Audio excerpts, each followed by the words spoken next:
பிதா, குமாரன், பரிசுத்த ஆவியானோர் நம்மை ஆசீர்வதித்து காப்பாராக. நாம் அனைவரும் கண்களை மூடி ஜெபம் செய்வோம். திரியேக பராபரனாகிய கர்த்தாவே, தேவனுடைய மேய்ச்சலும் ஆடுகளும் பிள்ளைகளும் ஆகிய நாங்கள் உடைய சன்னதிக்கு முன்பாக பணிந்து ஆராதனை செய்து உடைய திருவசனத்தை கேட்டு படித்து கிருபையும் ஆசீர்வாதத்தையும் அடிப்படை இங்கே கூடி வந்திருக்கிறோம். கர்த்தாவே, நாங்கள் ஆத்ம பரிசுத்தத்தோடு உடைய திருவசனத்தை கேட்டு அதை நன்றும் சற்பனமான இருதயத்தில் காத்து பொறுமையோடு கனி கொடுக்கும்படியாக எங்களுக்கு அனுக்கிரகம் செய்து எங்களை ஆசீர்வதிக்க வேண்டும் என்று எங்கள் ஒன்றான இரட்சகராய் இயேசு கிறிஸ்துவின் மூலமாய் உம்மை வேண்டிக் கொள்கிறோம் சுவாமி. ஆமென். ஆராதனையின் ஆரம்பமாக கீர்த்தனையில் 9 முதல் 3 கவிகளை பாடுவோம். என்னாலுமே துதிப்பாய் என் ஆத்துமாவே, நீ என்னாலுமே துதிப்பாய். என்னாலுமே துதிப்பாய் என் ஆத்துமாவே, நீ என்னாலுமே துதிப்பாய். இந்நாள் வரையினில் உன்னதனார் செய்த, இந்நாள் வரையினில் உன்னதனார் செய்த என்னில்லா நன்மைகள் யாவும் மறவாது என்னாலுமே துதிப்பாய். பாவங்கள் எத்தனையோ நினையாதிருந்தாள், பாவங்கள் எத்தனையோ பாழான நோயை அகற்றி குணமாக்கி, பாழான நோயை அகற்றி குணமாக்கி பாரியில் வைத்த மகாதயவை எண்ணி என்னாலுமே துதிப்பாய். எத்தனையோ கிருபை உன்னோயிற்க செய்தாரே, எத்தனையோ கிருபை நித்தமுனை மூடி சூட்டினரும் அன்றி, நித்தமுனை மூடி சூட்டினரும் அன்றி செத்தினாரபடி ஜீவனை நீத்ததா என்னாலுமே துதிப்பாய். நன்மையாலும் வாயை நிறைத்தாரே பூர்த்தியாய், நன்மையாலும் வாயை உண்மையது கழுகை போல் பலம் கொண்டு, உண்மையது கழுகை போல் பலம் கொண்டு இன்னும் இளமை போலாகவே செய்ததான் என்னாலுமே துதிப்பாய். என் ஆத்துமாவே, நீ என்னாலுமே துதிப்பாய். இன்றைக்காக குறிக்கப்பட்டிருக்கிற ஞான சங்கதிகளின் புஸ்தகம், அது 25ஆம் சங்கீதம் 1ஆம் வசனம் தொடங்கி 10ஆம் வசனம் முடிய நாம் எல்லோரும் சேர்ந்து வாசிப்போம். சங்கீதம் 25. கர்த்தாவே, உம்மிடத்தில் என் ஆத்துமாவை உயர்த்துகிறேன். என் தேவனே, உம்மை நம்பியிருக்கிறேன். நான் வெட்கப்பட்டு போகாதபடி செய்யும். என் சத்துருக்கள் என்னை மேற்கொண்டு மகிழ விடாதேயும். உம்மை நோக்கி காத்திருக்கிறேன். ஒருவரும் வெட்கப்படாதபடி செய்யும். முகாந்திரமில்லாமல் நோக்கும் கண்டுகொண்டே வெட்கப்பட்டு போவார்களாக. கர்த்தாவே, உம்முடைய வழிகளை எனக்கு தெரிவியும். உம்முடைய வார்த்தைகளை எனக்கு போதித்தருளும். உம்முடைய சத்தியத்திலே என்னை நடத்தி என்னை போதித்தருளும். நீரே என் ரட்சிப்பின் தேவன். உம்மை நோக்கி நான் முழுவதும் காத்திருக்கிறேன். கர்த்தாவே, உம்முடைய இரக்கங்களையும் உம்முடைய காரியங்களையும் நினைத்தருளும். அவைகள் அநாதி காலம் முதல் இருக்கிறதே. என் இளவயதின் பாவங்களையும் நீர்த்துகளையும் நினையாதிரும். கர்த்தாவே, உம்முடைய தயவு நிமித்தம் என்னை உமது கிருபைப்படியை நினைத்தருளும். கர்த்தர் ஆகையால் பாவங்களுக்கு வழியை தெரிவிக்கிறார். சார்ந்தவர்களை நியாயத்தை நடத்தி சாத்தியம் உள்ளவர்களுக்கு தமது வழியை போதிக்கிறார். கர்த்தருடைய உடன்படிக்கையும் அவருடைய சாட்சிகளையும் கைக்கொள்ளுகிறவர்களுக்கு அவருடைய பாதைகளால் கிருபையும் சத்தியமானவைகள் என்பதுவே. பிதாவுக்கும் குமாரனுக்கும் பரிசுத்தாவிக்கும் மகிமை உண்டாவதாக. ஆதியிலும் இப்போது எப்போதும் சதா காலத்தில் இருக்கும்படியே ஆமென். நாம் அனைவரும் நம்முடைய விசுவாசத்தை அப்போஸ்தல விசுவாச பிரமாணத்தின் மூலமாக தேவனிடத்தில் பயபக்தியோடு அறிக்கை செய்வோம். வானத்தில் படைத்த எல்லா கடவுளை விசுவாசிக்கிறேன். அவருடைய விசுவாசிக்கிறேன்.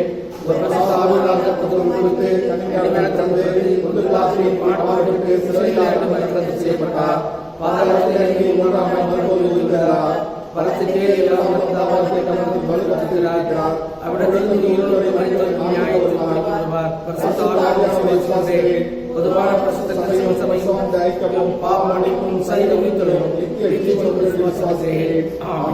நாம் அறிக்கையிட்டு இந்த விசுவாசத்துல நம்மில் நம் ஜீவன் இருக்க மட்டுமா இதில் உறுதியா நிற்க உயிர்த்தெழுந்த ஆண்டவர் தாமே உங்கள் அனைவருக்கும் உதவி தாசியம் செய்வாராக. நம்முடைய பிதாவாகிய கடவுளிடமிருந்தும் ஆண்டவராகிய இயேசு கிறிஸ்துவிடமிருந்தும் உங்கள் அனைவருக்கும் கிருபையும் சமாதானமும் பெருக கிடவது. கிறிஸ்துவுக்குள் அன்பானவர்களே, இன்றைய நாளினுடைய செய்தி அது பரிசுத்த லூக்கா என்பவர் எழுதின நற்செய்தி நூலின் 15ஆம் அதிகாரத்தில் இருக்கிறது. இயேசு கிறிஸ்து உலகத்திற்கு வந்த நோக்கமே பரலோக மேன்மையை உதறிவிட்டு அடிமையின் ரூபம் எடுத்த நோக்கமே இழந்து போனதை தேடும்படியாகத்தான் ஆண்டவர் இந்த உலகத்துக்கு வந்தார். நம் ஆண்டவர் அன்புள்ளவர், அன்புக்காக ஏங்குகிறவர். நீ பாவ பிடியிலும் சத்துருவின் பிடியில் சிக்கி பாதாளத்தில் இறங்குவது எப்படி அவர் தாங்கிக் கொள்ளுவார்? எனவே அவர் நம்மை தேடி பாவ மன்னிப்பு கொடுத்து பரலோக மேன்மையை காண ஆண்டவர் இந்த நாளில் நம்மை அழைக்கிறார். லூக்கா 15ஆம் அதிகாரத்தின் முழுமையையும் வாசிப்பீர்களானால் அதிலே 3 விதமான இழப்புகளை குறித்து பார்க்கலாம். 3 விதமான இழப்புகள். ஒன்று, மேய்ப்பன் ஆட்டை இழந்தான், ஸ்திரீ காசை இழந்தாள், அன்புள்ள தகப்பன் தன் இளைய மகனை இழந்தான். அவர்கள் எப்படி தேடினார்கள், எப்படியெல்லாம் அந்த ஆட்டையும் காசையும் மகனையும் கண்டுபிடித்தார்கள் என இந்த நாளிலே நாம் தியானிக்க போகிறோம். இந்த நாளுடைய செய்தியை 3 தலைப்புகளிலே சிந்திக்கலாம். ஒன்று, காணாமல் போன ஆடு. இரண்டாவது, காணாமல் போன வெள்ளி காசு. மூன்றாவது, காணாமல் போன இளைய மகன். காணாமல் போன ஆடு. உங்களில் ஒரு மனுஷன், லூக்கா 15ஆம் அதிகாரத்தின் 4ஆம் வசனத்தை நீங்கள் வாசிக்கிற பொழுது, உங்களில் ஒரு மனுஷன் 100 ஆடுகளை உடையவனாயிருந்து அவைகளில் ஒன்று காணாமல் போனால் 99 ஆடுகளை வனாந்திரத்தில் விட்டு காணாமற் போன ஆட்டை கண்டுபிடிக்கும் அளவும் தேடி திரியானோ? 100 ஆடு உள்ள ஒரு மனிதனுக்கு ஒரு ஆடு காணாமல் போனது. ஆனால் அவனிடத்தில் 99 ஆடுகள் இருக்கிறது. ஒன்றுதான் காணாமல் போனது. ஒன்று பெருசா 99 பெருசா என்று ஆட்டுக்காரனிடத்தில் கேட்டால் காணாமல் போன ஒன்றுதான் எனக்கு முக்கியம் என்று சொல்லுவானே. அப்படியானால் 99 ஆடுகளையும் வனாந்திரத்தில் விட்டுவிட்டு காணாமல் போன ஆட்டை கண்டுபிடிக்கிற அளவிற்கு அவன் தேடிக்கொண்டே இருக்கிறான் என்று வேதம் சொல்லுகிறது.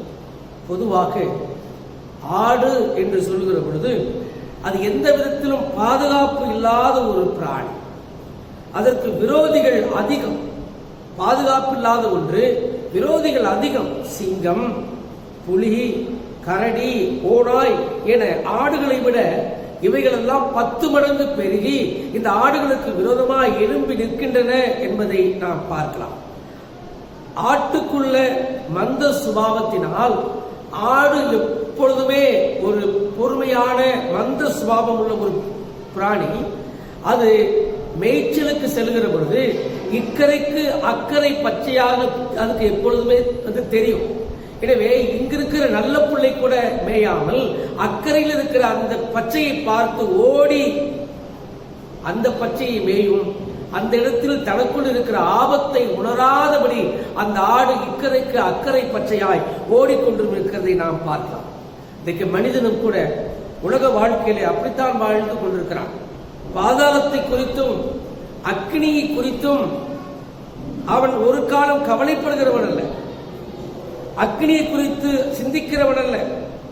கண்ணின் காட்சியில டிவியை பார்க்கிறவன் டிவியை விடமாட்டேங்கிறான். வீடியோவை பார்க்கிறவன் வீடியோவை பெறமாட்டுகிறான். செல்போனை பார்த்துக் கொண்டிருக்கிறவன் செல்போனையே பார்த்துக் கொண்டிருக்கிறான். அதனால் அவனுடைய நிலை என்னாகும் என்பதை குறித்து யோசிக்கவில்லை. சற்று வருஷத்துக்கு முன்பாக வேல்ஸ் என்று சொல்லக்கூடிய ப்ளூ வேல்ஸ் என்று சொல்லக்கூடிய ஒரு விளையாட்டை பிள்ளைகள் விளையாண்டு எத்தனையோ பேர் செத்து போனார்கள், மடிந்து போனார்கள். எல்லாரும் பெற்றோர்கள் கவலைப்படுகிற அளவிற்கு அந்த இன்றைக்கு உலக வாழ்க்கையில் டெக்னாலஜி ஒவ்வொரு நாளும் அதிகமாகி போய்கொண்டே இருக்கிறது. இப்பொழுது டச் செல் என்று சொன்னார்கள். இப்பொழுது செல்பியிலே மக்கள் மூழ்கிக் கொண்டும் டிக்டாக்கிலே மக்கள் மூழ்கிக் கொண்டும் அதிகமாய் தங்களை ஒப்புக் கொடுத்து தங்கள் கண் காணுகிற காட்சிக்கு தக்கதாக இக்கரைக்கு அக்கறை பச்சை என்று மனுக்குளம் ஓடிக்கொண்டு போதை வஸ்துக்கும் குடிவெறிக்கும் கொடிய இச்சையினாலும் பீடிக்கப்பட்டு மனிதன் வாழ்ந்து கொண்டிருக்கிறார் என்பதை நீங்கள் நானும் உணர்ந்து பார்க்க வேண்டும். ஏசாயா தீர்க்கதரிசியின் புத்தகத்தில் 53ஆம் அதிகாரத்தின் 6ஆம் வசனம் இப்படியாய் சொல்கிறது, நாம் எல்லாரும் ஆடுகளைப் போல வழி தப்பி தெரிந்து அவனவன் தன் சுய வழியில் போனோம். ஏசாயா சொல்கிறார், நாம் எல்லாரும் ஆடுகளைப் போல வழி தப்பி அவனவன் தன் சுய வழியில் போனோம்.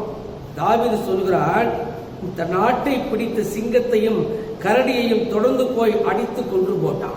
1 சாமுவேல் 17ஆம் அதிகாரத்தில் 37-35 வாசிக்கிறோம். ஆனால் ஆண்டவர் சொல்லுகிறார் யோவான் 10:11 நானே நல்ல மேய்ப்பன் ஆடுகளுக்காக தன் ஜீவனையும் கொடுக்கிறார். ஆண்டவர் சொல்லுகிறார். 1 பேதுருவின் புத்தகம் 5ஆம் அதிகாரத்தின் 4ஆம் வசனம் சொல்லுகிறது, கர்த்தரே நான் பிரதான மேய்ப்பன் என்று சொல்லுகிறார். கர்த்தரே நமக்கு பிரதான மேய்ப்பன். இன்றைக்கு நீங்கள் நானும் கூட மெய்ப்பன் ஆட்டை கண்டுபிடிக்கிற பொழுது என்ன செய்கிறான்? குரல் கொடுக்கிறான். அந்த ஆடுகள் எல்லாம் அவன் குரலை அறிந்திருக்கும். அது மாத்திரமல்ல, அந்த ஆட்டிற்கு ஒரு பெயர் வைத்திருப்பான். அந்த ஆட்டின் பெயரை சொல்லி அழைக்கிறான். மெய்ப்பனின் சத்தம் கேட்டு அந்த ஆடு திரும்பும் என்று நாம் பார்க்கிறோம். ஏசாயா 10:27 என் ஆடுகள் என் சத்தத்திற்கு செவி கொடுக்கிறது, நான் அவைகளை அறிந்திருக்கிறேன் என்று ஆண்டவர் சொல்கிறாரே. இந்த உலகத்தில் இருக்கிற ஒவ்வொரு மகனையும் மகளையும் கூட பெயர் சொல்லி அழைக்கிற என் ஆண்டவர் ஒவ்வொருவரையும் குறித்து அறிந்திருக்கிறார். அவர் ஞாபக புத்தகத்திலும் ஜீவ புத்தகத்திலும் உங்களுடைய வாழ்க்கையை குறித்து வருகிறார். உங்களுடைய வாழ்க்கையில் ஒன்று கூட அறியாத இடம் என்று சொல்லி ஆண்டவருக்கு எதுவும் இல்லை. எனவே அப்படி கர்த்தருடைய ஊழியர்கள் வழியாய் வேத வார்த்தைகள் மூலமாக தீர்க்கதரிசிகளின் மூலமாக கடைசி காலத்தின் சம்பவங்களின் மூலமாக ஆண்டவர் இந்த உலகத்திற்கு குரல் கொடுக்கிறார். நீ திரும்பி வருவாயா? நீ மனம் திரும்புவாயா? அப்படி திரும்பி வருகிற ஆட்டை தன் தோளின் மேல் போட்டு பாசத்தோடு ஆண்டவர் நேசிக்கிறவராய் காணப்படுகிறார். ஒரு மனிதன் ரட்சிக்கப்படுகிற போது கர்த்தருடைய முகத்தில் எவ்வளவு சந்தோஷம், முழு பரலோகமும் சந்தோஷம் அடைகிறது. எனவே நாம் காணாமல் போன ஆட்டை போல அல்லாதபடி இக்கரைக்கு அக்கறையை பார்த்து நாம் ஆசைப்படாதபடி இந்த உலகத்தில் வாழ்ந்து கர்த்தருக்கு பிரியமான பிள்ளையாய் வாழ ஆண்டவர் உங்களையும் என்னையும் அழைக்கிறார். 2வது காரியம், காணாமல் போன வெள்ளிக்காசு. லூக்கா 15ஆம் அதிகாரத்தின் 8ஆம் வசனம் சொல்கிறது, அன்றியும் ஒரு ஸ்திரீ 10 வெள்ளிக்காசை உடையவளாயிருந்து அதில் 1 வெள்ளிக்காசு காணாமல் போனால் விளக்கை கொளுத்தி வீட்டை பெருக்கி அதை கண்டுபிடிக்கிற வரைக்கும் ஜாக்கிரதையாய் தேடாமல் இருப்பாளோ? ஒரு ஸ்திரீ 10 வெள்ளிக்காசு உடையவளாயிருக்கிறார். இஸ்ரவேல் நாட்டிலே திருமணம் ஆகுவதற்கு முன்பாக பெண்கள் எல்லாம் வெள்ளிக்காசை ஒவ்வொன்றாக சேர்ப்பார். ஒவ்வொன்றாக சேர்த்த பிறகு 10 சேர்ந்தது என்று சொன்னால் அது பூரணம் அடைந்து விட்டது என்று சொல்லி அவர்களுடைய கழுத்திலே 10 காசையும் சரப்பணியாக, அது எப்படி சொல்றது தெரியல, சரப்பணியாக அதை அணிந்து கொள்வது வழக்கம். அப்படியானால் ஆரமாக கட்டி போட்டுக் கொள்வார். காணாமல் போன ஆட்டுக்கு குரல் கொடுத்து கேட்கும். வெள்ளிக்காசுக்கு எந்த குரலை கொடுத்து இந்த பெண் தேடுவார்? வெள்ளிக்காசு பேசாத. ஒரு ஸ்திரீ விளக்கை கொளுத்தினார். இருளில் இருக்கிற ஜனங்களுக்கெல்லாம் பெரிய வெளிச்சத்தை நான் கொண்டு வருவேன் என்று சொன்ன ஆண்டுடைய வார்த்தையின்படியாய் காணாமல் போன வெள்ளிக்காசை தேடுவதற்கு அந்த பெண் விளக்கை கொளுத்தி இந்த வீட்டிற்கு வெளிச்சத்தை கொடுக்கிறார். வீட்டை பெருக்குகிறார். பாவத்திலிருந்து விடுதலை பெற வேண்டும் என்று சொல்லித்தான் அந்த வீட்டை பெருக்குகிறதுக்கு சமமாக நாம் பார்க்கலாம். ஜாக்கிரதையாய் கருச்சனையோடு கண்ணீரோடு பாரத்தோடு கூட அந்த காசை அவள் தேடி இருப்பாள். இன்னும் 1 காசு வந்தால்தான் அவள் சரப்பணியை போட முடியும், ஆரத்தை செய்து வைக்க முடியும். வெள்ளிக்காசு 9 வெள்ளிக்காசு உள்ளது என்று சொல்லி 9 வெள்ளி கனிகள் ஆயிற்றே என்று சொல்லி அந்த ஆரத்தை மாட்ட மாட்டார்கள். 10வது காரியம் எங்கே? 10வது காசு எங்கே? அதுதான் 10வது காசு தான் உன்னை விட்டு எடுபடாத நல்ல பங்கு. 9 கனிகள் ஆவியின் கனிகள் இருந்தாலும் கூட 10வது காசான அந்த பூரணத்தை நாம் உடையவர்களா இல்லை என்று சொன்னால் அது 9ஐ யாரும் பாலஸ்தீன நாட்டில ஆரமாக போட மாட்டார்கள். 10வது காசு ஆகிய நல்ல பங்கை தெரிந்து கொண்டு 10 முழுமையான பிறகுதான் இயேசு உன்னை ஆசீர்வதிக்கிறவராய் இருப்பார். அதைத்தான் லூக்கா 10ஆம் அதிகாரத்தின் 42ஆம் வசனத்தில் மரியாள் தன்னை விட்டு எடுபடாத நல்ல பங்கை தெரிந்து கொண்டாள் என்று வேதம் சொல்கிறார். 9 வகையான ஆசீர்வாதங்கள் உண்டு. வேலை, குடும்பம், வீடு, செல்வம், அந்தஸ்து, பட்டம், பதவி, உயர்வு இவ்வளவும் இருந்தாலும் கூட, ஆனால் உன்னை விட்டு எடுபடாத இயேசு கிறிஸ்து உன்னோடு கூட இருக்கிறாரா? Without Christ you are zero, with Christ you are hero என்று சொல்லுகிற பழமொழிக்கு ஏற்ப இன்றைக்கு நீங்களும் நானும் அப்படியாய் 10வது இறைவன் நம்மோடு கூட இருந்தால்தான் இந்த 9 நிலைக்கும் என்று சொல்லி பார்க்கலாம். சிம்சோனை பாருங்கள். நியாயாதிபதிகளின் புஸ்தகத்தில் 6ஆம் அதிகாரத்தின் 12ஆம் வசனம் சொல்லுகிறது, கர்த்தருடைய தூதன் சிம்சோனுக்கு தரிசனமாகி, பராக்கிரமசாலியே கர்த்தர் உன்னோடு இருக்கிறார் என்று சொன்னார். இது நியாயாதிபதிகள் 6:12 வாசிக்கிறோம். கர்த்தர் அவனோடு கூட இருந்ததினால் அவன் பராக்கிரமசாலியான். அதே நியாயாதிபதிகள் புத்தகத்திலே 16ஆம் அதிகாரத்தில் 19 எடுத்து வாசித்து பார்த்தால், தெளிலாளுக்கு தன் பலம் வந்த வழியை சொல்லி அவன் முடியை சிரைத்து போட்டால் அவன் பலம் அவனை விட்டு நீங்கி போயிட்டு. அந்த தெளிலால் ஒரு விபச்சாரி, அந்த விபச்சாரியினுடைய அழகிலே மயங்கினவன் அந்த தெளிலாளுக்கு இப்படிப்பட்ட வல்லமை பலம் உனக்கு எப்படி வந்தது என்று சொல்லாமல் இருந்த அவன் ஒரு வேளையில் சொல்லிவிட்டான். சொன்ன பொழுது அப்பொழுது அவனுடைய முடியை சிரைத்து போட்டால் அவன் பலம் அவனை நீங்கி போயிற்று. நாம் எங்கே 10வது ஆசீர்வாதத்தை இழந்து போனவையானால் 9 காசு இருந்தும் பிரயோஜனம் இல்லை. ஏனென்று சொன்னால் சரப்பணியை போட முடியாது, ஆரத்தை போட்டுக் கொள்ள முடியாது, நம்மை அலங்கரித்துக் கொள்ள முடியாது, நான் இயேசுவின் பிள்ளை என்று சொல்ல முடியாது. அப்படியானால் 119ஆம் சங்கீதத்தின் 105ஆம் வசனம் சொல்லுகிறது, உம்முடைய வசனம் என் கால்களுக்கு தீபமும் என் பாதைக்கு வெளிச்சமுமாய் இருக்கிறது. விளக்கை கொளுத்தி மரக்காலின் கீழ் வைக்காதீர்கள், பாத்திரத்தின் கீழே கட்டிலின் கீழே விளக்கை வைக்காதீர்கள். வேத வசனமாகிய வெளிச்சத்தில் நீங்களும் நானும் இந்த உலகத்தில் வாழுகிற பொழுது நாம் எல்லாவற்றையும் கண்டுகொள்ள முடியும், எல்லாவற்றையும் அறிந்து கொள்ள முடியும். அதைத்தான் மத்தேயு 7:7 சொல்லுகிறது, தேடுங்கள் அப்பொழுது கண்டடைவீர்கள், தேடுங்கள் அப்பொழுது கண்டடைவீர்கள். விளக்கை கொளுத்து தேடினால், வெளிச்சத்தில் தேடினால் கிடைத்தது. அனைவரையும் அழைத்து அவள் சந்தோஷத்தோடு கூட எல்லாரிடமும் அவள் தன்னுடைய அந்த கண்டுபிடித்தை அவள் பகிர்ந்து கொண்டார் என்று சொல்லி பார்க்கிறோம். நம்முடைய வாழ்க்கையிலும் கூட நாம் எத்தனை செல்வங்களை பெற்றாலும், எத்தனை ஆசைகளை பெற்றாலும் இறைவன் என்னோடு கூட இல்லை என்று சொன்னால் அதனால் ஒரு பிரயோஜனமும் இல்லை என்பதை உணர்ந்து ஆண்டவராகிய இயேசு கிறிஸ்துவை ஆகிய நல்ல பங்கை நாம் தெரிந்து கொண்டு வாழ கர்த்தர் உங்களையும் என்னையும் அழைக்கிறார். 3வதாக காணாமல் போன இளைய மகன். லூக்கா 15ஆம் அதிகாரத்தின் 24ஆம் வசனம் சொல்லுகிறது, என் குமாரனாகி இவன் மரித்தான், திரும்பவும் உயிர்த்தான், காணாமற் போனான், திரும்பவும் காணப்பட்டான் என்றான். அப்படியே அவர்கள் சந்தோஷப்பட தொடங்கினார்கள் என்று வேதம் சொல்லுகிறது. காணாமல் போன இந்த இளைய மகன் ஆட்டை இழக்கலாம், மாட்டை இழக்கலாம், வெள்ளிக்காசையும் இழக்கலாம், ஆனால் சொந்த தான் பெற்றெடுத்த பிள்ளையை ஒரு காலம் யாரும் இழந்துவிடக் கூடாது. அப்படிதான் இன்னைக்கு அநேக பெற்றோர், என் பிள்ளை இப்படி செய்கிறான், அப்படி பண்ணுகிறான், அடங்க மாட்டேங்கிறான், ரவுடியா இருக்கிறான், கொலைகாரனா இருக்கிறான், திருடனா இருக்கிறான், என்ன செய்வேன் இவனை பெற்றதுக்கு என்று சொல்லி எத்தனையோ பெற்றோர் கஷ்டப்படுகிறார்களே. அப்படித்தான் இந்த மகனும் கூட, இளைய மகன் அவன் சொத்தை தன்னுடைய தகப்பனிடத்தில் கேட்கிறான். பொதுவாக இஸ்ரவேல் நாட்டில தகப்பன் உயிரோடு இருக்கிற பொழுது பிள்ளைகளுக்கு சொத்தை பிரித்து கொடுக்க மாட்டார், என்ன தலைகளாக நின்றாலும் கொடுக்க மாட்டார். அப்பா செத்தாதான் சொத்தை பிரிக்கணும் என்பது அந்த நாட்டினுடைய சட்டம். அப்படி கேட்டால் தகப்பனை உயிரோடு கொள்வதற்கு சமம். அப்பா இருக்கும் பொழுதே சொத்தை பிரித்து கேட்டால் அப்பாவை உயிரோடு கொள்வதற்கு சமம்.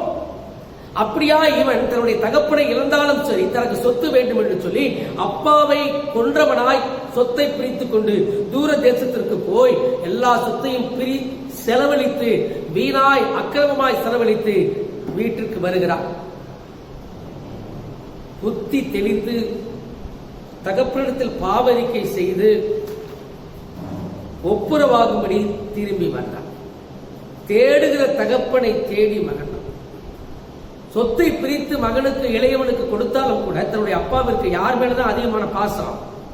இளைய மகன் மீன் தான். போய்விட்டானே, நான் பெத்த பிள்ளை ஆயிற்றே, நான் வளர்த்தவன் ஆயிற்றே, நான் தோல் மீது போட்டு இப்படி பாட்டு பாடி நான் வளர்த்தேனே என்றெல்லாம் தகப்பன் கவலையோடு காணப்பட்ட பொழுது இளைய மகன் வருவதை அண்ணார்ந்து பார்க்கிறான். தகப்பன் தான் பார்க்கிறான். அவரோடு கூட பிறந்த அண்ணன் பார்க்கவில்லை. அண்ணன் பார்ப்பதற்கு முன்பாகவும் வீட்டு வேலைக்காரர்கள் எல்லாம் பார்ப்பதற்கு முன்பாகவும் அந்த ஊர் மக்கள் அவனை பார்ப்பதற்கு முன்பாக பெற்ற தகப்பன் அவனை முதலாவது பார்க்கிறான். எதிர்கொண்டு ஓடுகிறான். ஒரு பாவி மனம் திரும்பி வருவதை இயேசு கிறிஸ்து மன உருக்கத்துடன் அரவணைக்கிறவராயிருக்கிறார். ஒரு பாவி மனம் திரும்புவதை கர்த்தர் அதிகமாய் விரும்புகிறார். எனவேதான் மனம் திரும்புங்கள், பரலோக ராஜ்யம் சமீபமாக இருக்கிறது என்று சொன்னார். அதைத்தான் ஆண்டவர் சொன்னார் மத்தேயு 11ஆம் அதிகாரத்தில் 28ஆம் வசனத்தில், வருத்தப்பட்டு பாரம் சுமக்கிறவர்களே, நீங்கள் எல்லாரும் என்னிடத்தில் வாருங்கள், நான் உங்களுக்கு பரலோக வாழ்வை கொடுப்பேன் என்று ஆண்டவர் சொன்னார். இளைப்பாறுதல் தருவேன்.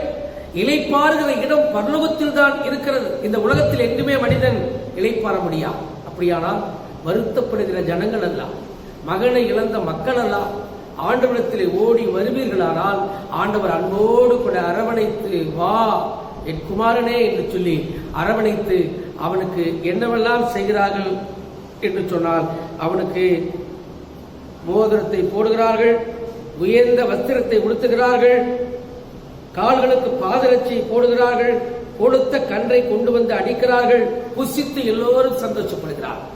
பாதி சொத்தை செலவழித்து வீணாய் இழந்த அந்த மகனுக்காய் இந்த வாழ்வு என்று சொல்லி எல்லாரும் யோசிக்கின்றோம். மனம் திரும்புகிற ஒரே பாவி நிமித்தம் தான் பரலோக ராஜ்யத்தில் சந்தோஷம் உண்டாயிரும். எனவே கர்த்தர் தினமும் நம்மை பாவிகளை தேடிக்கொண்டிருக்கிறார். காணாமல் போன ஆடு, காணாமல் போன காசு, காணாமல் போன மகன் என எல்லாரையும் தேடி அன்போடு இருக்கிறார். எனவே அப்படி அரவணைக்கிற ஆண்டவரை நாம் ஏற்றுக்கொண்டு நாம் மனம் திரும்பி ஆண்டவரிடத்தில் வருவோம். கர்த்தர் தாமே உங்கள் அனைவரையும் ஆசீர்வதித்து காப்பாராக. ஆமென். நாம் அனைவரும் ஆண்டவரை நோக்கி ஜெபம் செய்வோம். மிகுந்த கிருபையும் மகா இரக்கம் என்ற அன்பின் ஆண்டவரே, உம்முடைய பிள்ளைகளாகி எங்களை மீண்டுமாய் ஒரு விசை ஓய்வு நாளிலே உம்மை ஆராதிக்க, உம்முடைய வார்த்தையை கேட்க, உம்மை புகழ்ந்து பாடு கொடுத்த வாய்ப்பிற்காக நன்றி செலுத்துகின்றோம். ஆண்டவரே, இன்று வரையிலும் கொரோனாவின் தாக்கம் குறையாதபடி, கொரோனாவின் தாக்கம் அதிகமாகிக் கொண்டிருக்கிறதை நாங்கள் இந்திய தேசத்திலே பார்த்தோம். இந்திய தேசத்திலே மகாராஷ்டிராவிலும் டெல்லியிலும் சென்னையிலுமாய் அதிகமாய் மக்கள் பாதிக்கப்பட்டுக் கொண்டு அதிகமாய் ஜீவனை இழந்து கொண்டிருக்கிறதை தேவன் கண்ணோக்கி பார்க்க வேண்டும் என்று நாங்கள் வேண்டிக் கொள்கிறோம். அன்பு நிறைவா, 1 லட்சம் மக்களை பாதிக்கப்பட்டவர்களாய் அரசாங்கம் அறிவித்திருக்கிறது. இன்னும் கண்ணுக்கு தெரியாதபடி எத்தனையோ பேர் பாதிக்கப்பட்டுக் கொண்டிருக்கிறதை நாங்கள் பார்க்கிறோம், கேள்விப்படுகிறோம். அன்பின் ஆண்டவரே, நீரே எங்களுடைய குறைகள் பாவங்கள் எல்லாம் மன்னித்து நல்ல பங்கை நாங்கள் தெரிந்து கொண்டு உம்மை ஆராதிக்கிற பிள்ளைகளாய் வாழ எங்களுக்கு உதவி செய்கிறார். அப்படி உம்மை ஆராதிக்காதபடி, உம்மை நம்பாதபடி, உம்மை விசுவாசிக்காதபடி உலகத்தில் இருக்கிற மற்ற நாடுகளில் இருக்கிற மக்கள் எல்லாம் மனம் திரும்பி நீரே தெய்வம் என்று சொல்லி, நீரே நல்லவர் என்று சொல்லி, நீரே மனதுருக்கு உள்ளவர் என்று சொல்லி, நீரே காருண்யம் உள்ளவர் என்று சொல்லி நினைத்து பார்த்து மனம் திரும்பி உம்மை ஆராதிக்க, உம்முடைய ஆலயத்திற்கு திரும்புகிற நாளை என் தேவனே என் முன்குறிக்க வேண்டும் என்று நாங்கள் வேண்டிக் கொள்கிறோம். அமெரிக்க தேசத்திற்காக, பிரேசிலுக்காக, ஆண்டவரே இங்கிலாந்திற்காக, அப்படியாய் ஸ்வீடனுக்காக, ஜெர்மனிக்காக, இத்தாலிக்காக நாங்கள் ஜெபிக்கிறோம். எல்லா தேசங்களிலும் உம்முடைய தாக்கம் குறைய வேண்டும் என்று நாங்கள் வேண்டிக் கொள்கிறோம். தொடர்ந்து இறைவா, உலக நாடுகள் அனைத்திலும் உம்முடைய வல்ல கரம் இருந்து மக்களை பாதுகாத்தல் வேண்டுமாய் வேண்டுகிறோம். அப்படியா எங்களுடைய திருச்சபையின் பேராயருக்காக, நம் குடும்பத்தின் மக்களுக்காக ஜெபிக்கிறோம். அவருடைய ஆசீர்வதியும் தொடர்ந்து உடைய கிருபை பிள்ளைகளை தாங்குவதாக அவருடைய முயற்சிகளின் தேவன் வாக்கி செய்வீரார். ஆலோசனை சங்கத்துக்காக ஜெபிக்கிறோம், அவர்களையும் ஆசீர்வதியும். ஊழியக்காரர்கள் ஒவ்வொருவருக்காக ஜெபிக்கிறோம், எல்லோரையும் ஆசீர்வதியும். மிஷினரிமார்களுக்காக ஜெபிக்கிறோம், ஆண்டவரை இந்திய தேசமெங்கும் பணிபுரிகிற முஸ்லிம்மாருக்காக ஜெபிக்கிறோம். அவர்களை ஆசீர்வதியும். உலகமெங்கும் கிறிஸ்தவர்களாய் இருப்பதினால் மற்ற மக்களால் துன்புறுத்தப்படுகின்ற, கஷ்டத்தை அனுபவிக்கிற, வெட்டப்படுகின்ற, கொல்லப்படுகின்ற பிள்ளைகளுக்காக ஜெபிக்கிறோம். நீர் அவர்களை தடுத்து ஆட்கொண்டு ஆசீர்வதிக்க வேண்டுமாய் நாங்கள் வேண்டுகின்றோம். தொடர்ந்து இறைவா, எங்கள் தமிழ்நாட்டிற்காக, இந்த திருச்சி மாவட்டத்திற்காக ஜெபிக்கிறோம். எல்லோரையும் ஆசீர்வதிப்பீராக. எங்கள் திருவரம்பூரை சுற்றி ஆண்டவரே நீர் பாதுகாப்பின் வளையத்திற்குள்ளாக வைக்க வேண்டும் என்று வேண்டிக் கொள்கிறோம். தொடர்ந்து நீரே எங்களுக்கு வழியும் வாழ்வும் சத்தியமும் ஜீவனமாய் இருந்து காத்துக்கொள்வீராக. அப்படியாய் திருவரம்பூர் குருசேகரத்தை சார்ந்து காவிரி நகர், பாரத் நகர், வளர்ந்தாங்கோட்டை சபை, தேவராய நீரி சபை என்று சொல்லி எல்லா இடங்களுக்காக ஜெபிக்கிறோம். எல்லா இடங்களிலும் உடைய வல்லமை, உடைய கிருபை, உடைய தயவு இறக்கம் வரட்டும் தகப்பனே. எல்லாரையும் நீர் ஆசீர்வதித்த வழிகளுக்கு காப்பீராக. விரைவிலே நாங்கள் ஆலயத்திற்கு வரவும் கொரோனா நோயிலிருந்து நாங்கள் தப்பிக்கவும் உதவி செய்ய வேண்டுமாக வேண்டுகின்றோம். வழிநடத்தும், பலப்படுத்தும், ஆசீர்வதியும் காத்துக்கணும். இயேசு நாமத்தில் கேட்கிறோம் ஜீவனுள்ள நல்ல பிதாவே, ஆமென். நாம் அனைவரும் சேர்ந்து கர்த்தருடைய ஜெபத்தை சொல்லுவோம். பரமனுக்கு எங்கள் பிதாவே, உடைய நாமம் கிறிஸ்துவதாக, உடைய ராஜ்யம் வருவதாக, உடைய சுத்தம் பரலத்திலே செய்யப்படுவதாக, உடைய ஆகாரத்தை எங்களுக்கு எங்கள் கடனாக மன்னிக்கும், எங்களை சோதனைக்குள் பிரவேசிக்க பண்ணாதரும் தீமை என்று சொல்லும். ராஜ்யமும் வல்லமையும் மகிமையும் என்றென்றைக்கும் உடையவர்களே. ஆமென். ஆமென். நாம் ஆண்டுடைய ஆசீர்வாதத்தை பெற்றுக்கொள்வோம். கர்த்தரானவர் உங்களோடு இருப்பாரா.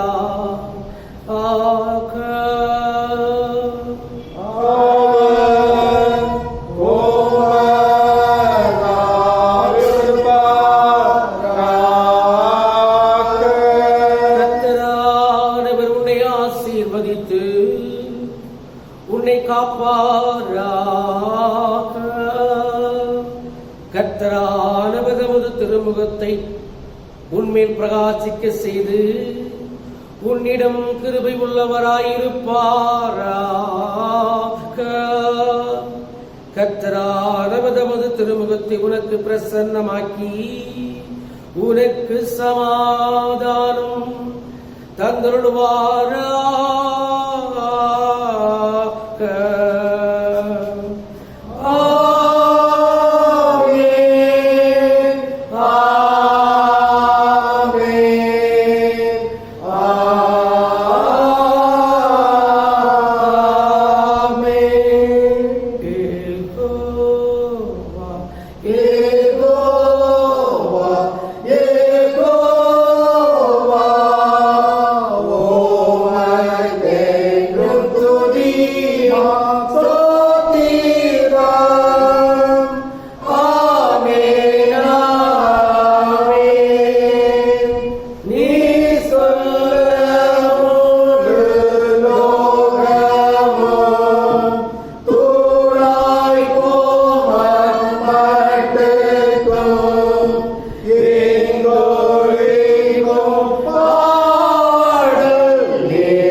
எல்லாருக்கும் ஸ்தோத்திரம். கர்த்தர் உங்கள் அனைவரோடும் கூட இருப்பாராக. ஆமென்.